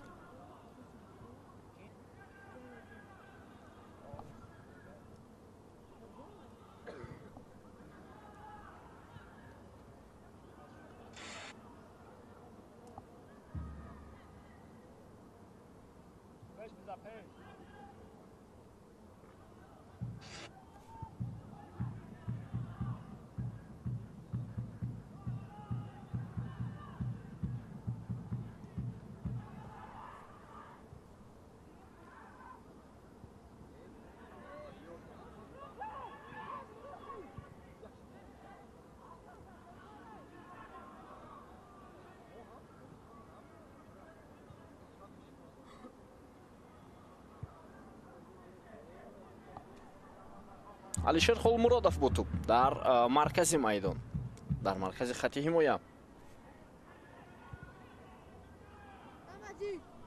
партоби хеле ҳам баланд.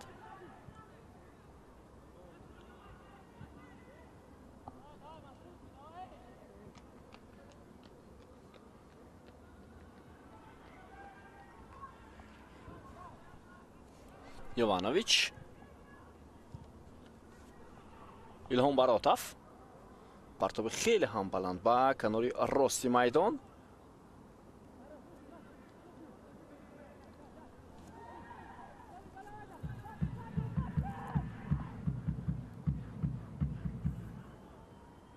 Баротов ирсоли ту ба ҷаримагоҳ ва идомаи ҳамларо мебинем бо иштироки бозингарони дастаи Саравшан.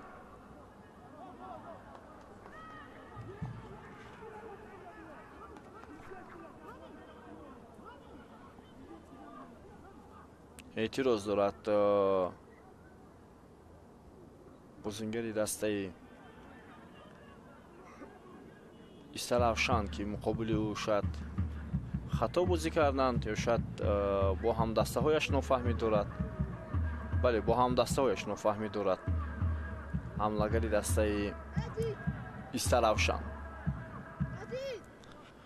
5 дақиқаи дигар боқӣ мемонад тамошобини азиз то фарҷоми ин рақобат. боздовар дақиқаи иловагӣ ҳам хоҳад дод.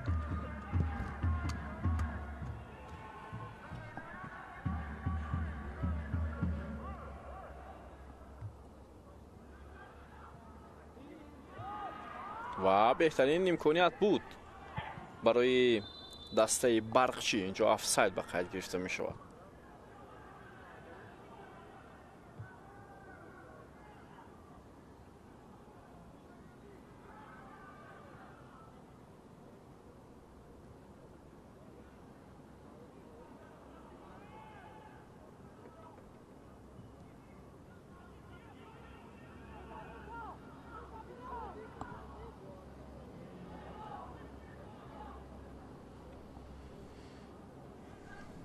пас думо диҳад рақобат барои ба даст овардани тӯб ва инҷо нофаҳмӣ миёни бозингарон сурат мегирад. нимуҳофизатгари дастаи Саравшан ҳоло бо Ҷовидон Хушвақтов нофаҳмӣ дошт ва инҷо боз дар мавқеи дигари майдон нофаҳмии дигар сурат мегирад. Хуршед Абдуллоев ва як бозингари дигари дастаи барқчӣ ҳоло нофаҳмӣ доранд. шояд Баракатулло Неъматуллозода аст.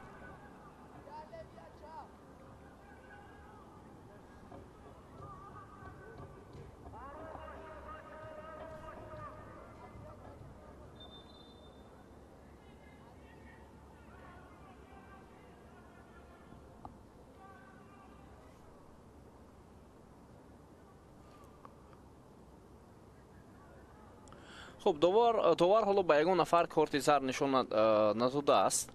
خب Масрур Ғафуров ҳоло ба майдон меояд ва ӯ Азизбек Далиевро иваз мекунад.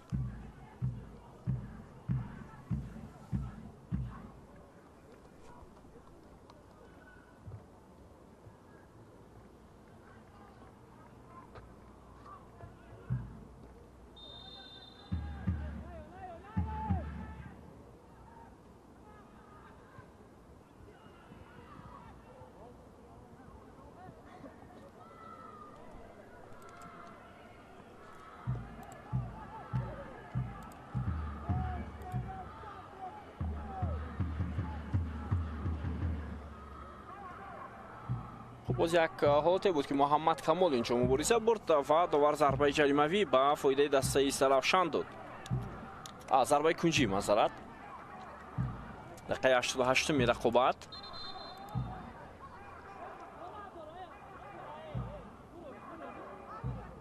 شانسی به نهایت خوب برای دسته سرافشان.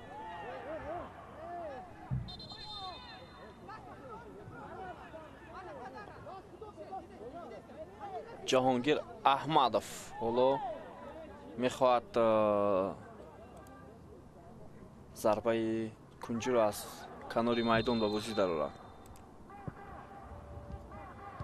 وضعیت بسیار خفناک و ضربه مومینجان ملیف اما توپ از پهلوی دروازه از میدان بیرون میشود.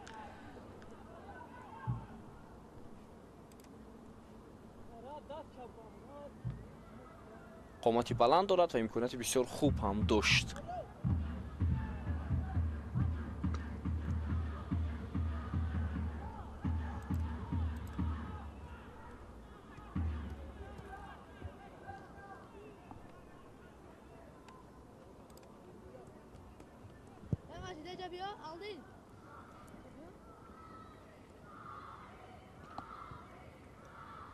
پرتاب خیلی بلند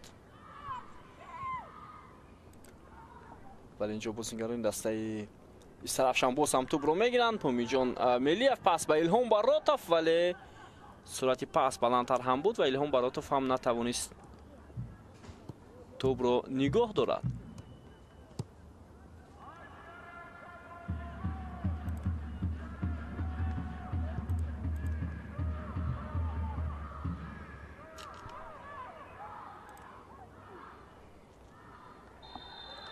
و قاعده ویرانکنی نوبتی برکت‌الله نعمت‌الله زاده حالا به خطا راه میدهد.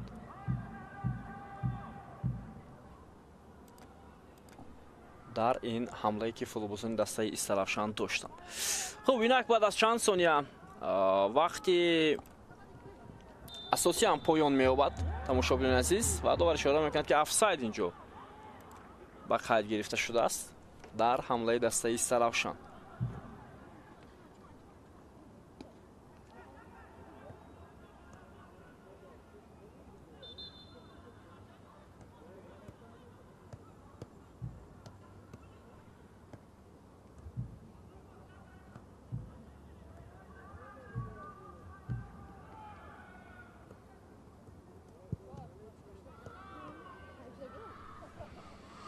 خب داور 5 دقیقه علاوه میکنند و وقتی اساسی رقابت بین دسته های برقچی و سرافشان و بسیار امکانیتی خوب و پنالتی به نفع دسته برقچی در دقیقه 91 در لحظه اخیری پایان بازی و حالا مسئول غفورов توپ رو میگیرد و اشاره میکند که او ضربه پنالتی رو اجرا خواهد کرد. به توجه میکنیم بله اینجا علیشیر خولمرادوف از پیراهن بلال بوبویف داشت پرتاب از جانب یونس اسمت‌اللهیف و محض همون حرکتی که بود از پیراهن بلال بوبویف داشته بازیگر خط دفاعی دسته سرافشان داور رو مجبور کرد که ضربه پنالتی تعیین کند.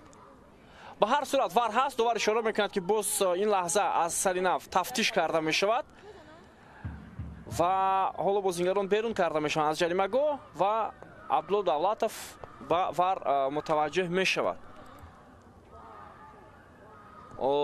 اگر از اتاق داوران گویند که لحظه از پای افزاییدن و تعیین پنالتی درست است داور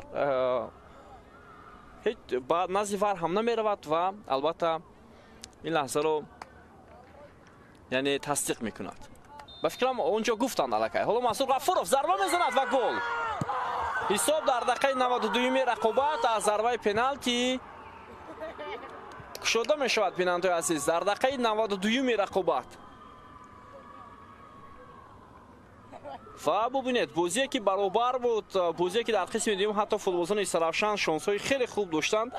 حالا در دقیقه 92 کلا به طرف دیگر گردش میخورد бозингарони Барқчӣ бо шарофати зарбаи пеналти Масъуд Ғафуров ҳисобро боз мекунанд ва Масъуд Ғафуров корти зард мегирад.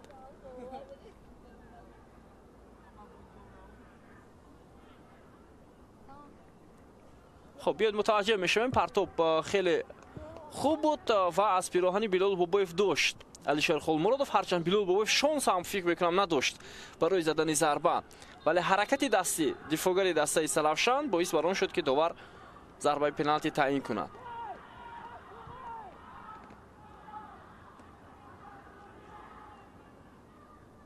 عبداللهف ادامه حمله دسته سلفشان حالا پرتاب به جریمه‌گاه تیم برقچی شهبان نعیمов 2 دقیقه دیگر تا فرجام بازی باقی میماند. ادامه حمله دسته برقچی مسعود غفورов 2 نفر فیره میدهد. غفورov بلال بابایف امکانیت برای دسته برقچی و چگونه امکانیت خوبی گلزنی حالا استفاده نمیشود. بهترین امکانیت و برای افزون کردن حساب بازی فرصت داشتن ولی افساید بود است. اینجا داور اشاره میکند که حالت افساید بود.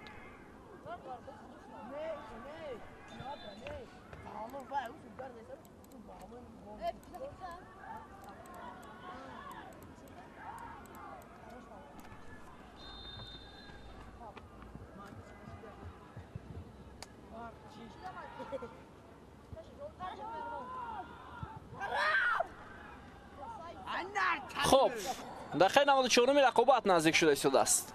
خطا از جانب فوتبال دسته برقچی. خطا از جانب بازیگری دسته برقچی. حالا سر میزنند داور اشاره میکند که وقت رو حتما نگاه میکند. خودی بلال بابایف اینجا خطا کرد نه بازیگری دسته سلفشان. و آخرین شانس برای فوتبالزنی دسته سلفشان.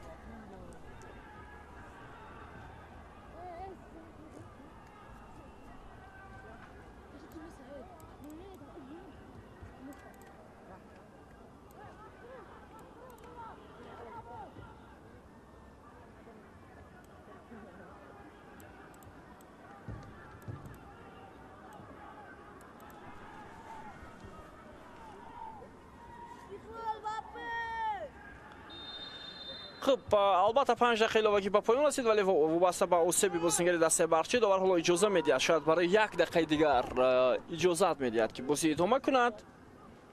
ارسالی تو به جریمه‌گاه دسته برقچی توپ از میدان بیرون میشود. پرتاب خورشید عبداللهف چندان خوب نبود.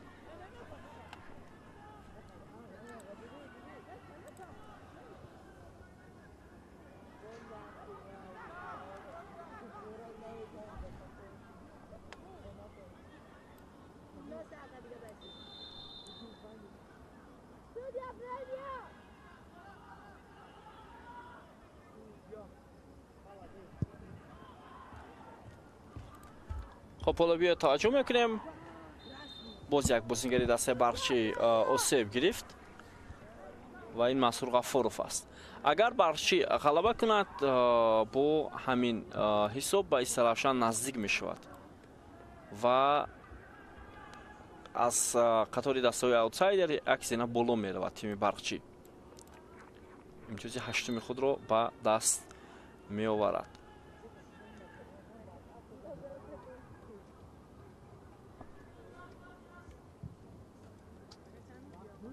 ارسالی توپ به کنار میدان شهبان نعیمov اما توپ بیرون شد. دقیقه 97 رقابت است. دقیقه 97 ضربه دروازه‌بانی دسته سلفشان حالا الهام براتوف و فوتبالزنی دسته برقچی باز هم توپ رو بیرون میکنند و بیاید توجه میکنیم که حالا چقدر دیگر وقت داده میشود. ва садои хуштаки довар Абдулло Давлатов аз поёни рақобати дастаҳои Барқчӣ Ҳисор ва Истаравшан дарак медиҳад. Бо ҳисоби 1-0 футболбозони дастаи Барқчӣ бо шарофати зарбаи пеналти дар дақиқаи 92 дидор ғалаба ба даст меоваранд бар тими Истаравшан ва дар умум дар ду бозии мавсими имсола ҳоло футболбозони Барқчӣ аз Истаравшан 4 имтиёз мегиранд. خب دوستان عزیز گزارش مستقیم به انجام میرسد از بازی دور سوم چمپیونات مملکت با اشتراک دسته‌های برقچی و استرافشان تا گزارش‌های نباتی صحتمند و پیروز باشید. خیر.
واریسان جهانی جاویدانه ای بقای تو بود بقای خاندان ما